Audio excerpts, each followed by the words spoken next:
नमस्कार साथियों, आपका स्वागत है हमारे YouTube चैनल जेएमएस क्लासेज में। आज की इस वीडियो में बात करने वाले हैं गुटनिरपेक्षता के बारे में। अगर आपको हमारा वीडियो पसंद आए तो लाइक व अपने सभी विद्यार्थी साथियों को शेयर जरूर करना। चलिए आज का बिना वक्त गवाए शुरू करते हैं। आज का अपना टॉपिक गुटनिरपेक्षता।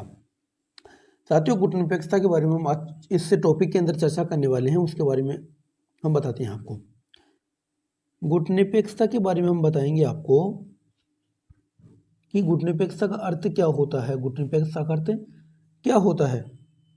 तटस्थता। गुटनिरपेक्षता को हम तटस्थता कहते हैं। तटस्थता का मतलब होता है चुप रहने की नीति नहीं है। ये नीति चुप रहने की नीति नहीं, ये नीति, इसका अर्थात मतलब ये होता है कि किसी भी जगह कोई भी यदि घटना घट जाती है तो उस घटना के बारे में हम खुल करके जवाब देंगे, वही गुटनिरपेक्ष होता है, वही तटस्थता की नीति होती है। इसका प्रथम सम्मेलन सन 1961 में बेलग्रेड में हुआ था। साथियों, इसका प्रथम सम्मेलन सन 1961 में बेलग्रेड में हुआ था। और इसके बारे में आपको मैं बता दूं कि गुटनिरपेक्षता, इसका जो भी इसके अंदर कितने शुरू में राष्ट्र शामिल थे, कितने क्या थे, वो आपको बता रहा हूं मैं। कि गुटनिरपेक्षता आंदोलन के प्रारंभ में 5 राष्ट्र इसके अंदर शामिल थे। आगे चलकर सन 2019 के अंदर 120 राष्ट्र इस गुट में शामिल हो गए थे। आगे चलकर 120 राष्ट्र इस गुट में शामिल हो गए थे। गुटनिरपेक्ष आंदोलन शब्द का प्रयोग, जो गुटनिरपेक्ष आंदोलन था, गुटनिरपेक्ष आंदोलन शब्द का प्रयोग सर्वप्रथम गुटनिरपेक्ष आंदोलन का सर्वप्रथम जॉर्ज लिस्का ने इसका उपयोग किया था। जॉर्ज लिस्का साहब ने इसका सर्वप्रथम प्रयोग किया था। इसके बाद में गुटनिरपेक्षता शब्द का सर्वप्रथम प्रयोग वीपी मेनन ने किया था। कि आपको बता दूं 1961 के अंदर बेलग्रेड सम्मेलन में गुटनिरपेक्षता की प्रथम सम्मेलन हुई थी। प्रथम इसका महासम्मेलन 1961 में बेलग्रेड में हुआ था। उसमें यह तय किया गया था, उसमें यह तय हुआ था कि इसके अंदर 5 राष्ट्र शामिल होंगे और इसके अंदर किसी भी दूसरे राष्ट्र से इसके अंदर दबके नहीं रहेंगे। हम अपनी जो भी बातें होंगी वो सामने उसके हम बोलेंगे, चाहे कोई भी कमी हो, चाहे हम किसी भी राष्ट्र से हम दबके नहीं रहेंगे। चाहे कोई सा भी राष्ट्र हो, चाहे वो सोवियत संघ रूस हो, चाहे संयुक्त राष्ट्र अमेरिका हो, हम किसी भी राष्ट्र से दब करके नहीं रहेंगे। साथियों, आपको मैं इसके आगे बता दूं कि इसका अंतिम शिखर सम्मेलन सन 2019 के अंदर बाकू अजरबैजान में हुआ था, जिसमें 120 सदस्य देश शामिल थे और 17 पर्यवेक्षक देश शामिल थे। इसका अंतिम और लास्ट सम्मेलन सन 2019 में बाकू अजरबैजान में हुआ था। इसके अंदर 120 देश इसमें शामिल थे और 17 पर्यवेक्षक देश इसके अंदर शामिल थे। देख लो साथियों, इसकी जब शुरुआत हुई थी सन 1961 के अंदर, उस समय केवल इसके अंदर 5 राष्ट्र शामिल थे और सन 2019 के अंदर आते आते इसके अंदर 120 राष्ट्र शामिल हो गए। आपको बता दूं कि 1961 यानी कि इसके अंदर 9 और 39 वर्ष तो वो, और 2019 यानी कि 2019 से जो लो, उसके अंदर 39 9 यानी कि 58 वर्ष के अंदर इसके अंदर 120 राष्ट्र शामिल हो गए। नहीं, शुरुआती जब इसका शुरुआत हुआ था उस समय में इसके अंदर केवल 5 राष्ट्र ही शामिल थे। यानी कि इसके अंदर शुरुआती में इसके अंदर कौन कौन से देश से राष्ट्र शामिल थे। और इससे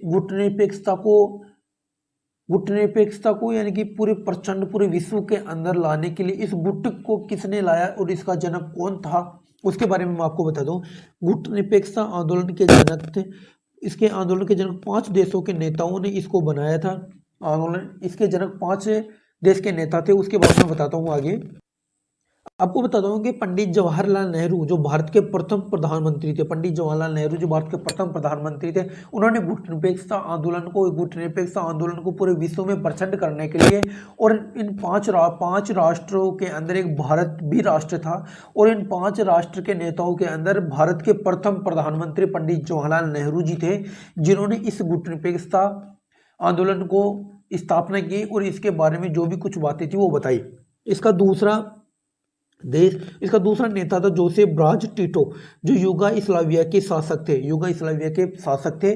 जो जोसेफ ब्राज टिटो थे, इन्होंने भी गुटनिरपेक्षता आंदोलन के अंदर अपनी बहुत भूमिका निभाई थी, अपनी प्रचंड भूमिका निभाई। तो इसको आगे जो भी कुछ आगे बातें हुई थी उनके बारे में इन्होंने बताया था कि किसी भी देश से हमें दबके नहीं रहना है और किसी के बारे में कुछ गलत नहीं बोलना है, केवल अपने देश हैं उनके बारे में आगे चल के इनके उसके विकास को आगे बढ़ाना है। इनके बारे में इन 5 राष्ट्र के नेताओं ने बात की थी।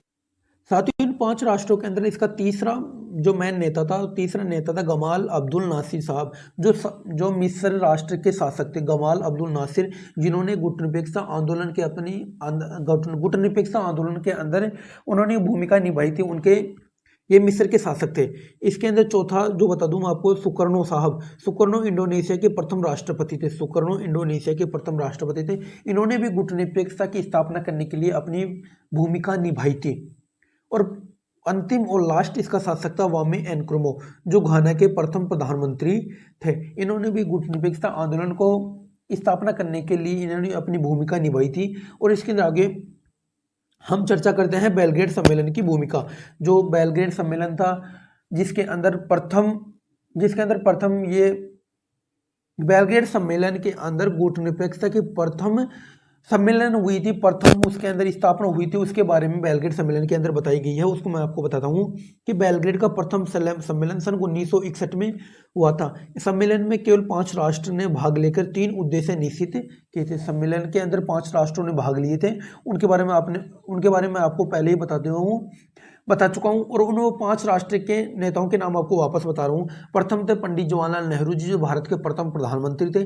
दूसरे नंबर के थे जोसेफ ब्राज टिटो साहब, जो युगोस्लाविया राष्ट्र के शासक थे। और तीसरे थे गमाल अब्दुल नासिर, जो मिस्र के शासक थे। और तीसरे थे सुकर्नो, जो इंडोनेशिया के प्रथम राष्ट्रपति थे।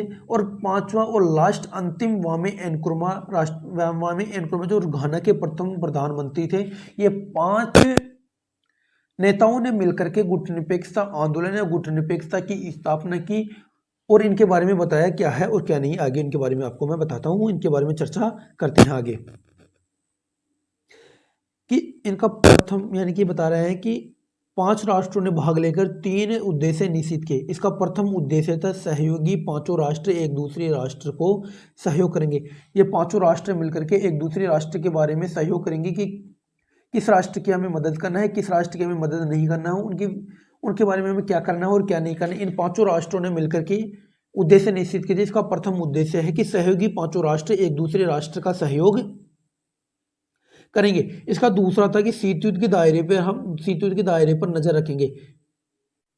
शीतयुद्ध के बढ़ते दायरे पर ये नजर रखेंगे ये 5 राष्ट्र कि शीतयुद्ध के अंदर जो संयुक्त राष्ट्र अमेरिका है, जो इन गुटनिरपेक्षता आंदोलन के जो 5 राष्ट्र शामिल है, उन पर क्या हमला करता है या हमला नहीं करता है, और सोवियत संघ रूस इन पर हमला करेगा या नहीं करेगा, उनके बारे में जो भी कुछ बातें डिसाइड होंगी, वो 5 राष्ट्र मिलकर के उस गुटनिरपेक्षता आंदोलन के अंदर जितने भी राष्ट्र शामिल है, जो शुरुआत के अंदर 5 राष्ट्र शामिल थे, इन 5 राष्ट्र मिलकर के बातें करेंगे कि किस पर हमें क्या करना है। यदि हम किसी गुट के साथ तो हमें जुड़ना नहीं है, यदि कोई दूसरा गुट, चाहे वो सोवियत संघ रूस का गुट हो, चाहे संयुक्त राष्ट्र अमेरिका गुट हो, कोई भी गुट यदि हमारे 5 राष्ट्र पर हमला करता है तो हम उन्हें किस प्रकार से हैंडल करेंगे, किस प्रकार से उन पर कैसे क्या वार्तालाप, कैसे क्या जवाब देना है, वो बातें इसके अंदर डिसाइड की गई थी।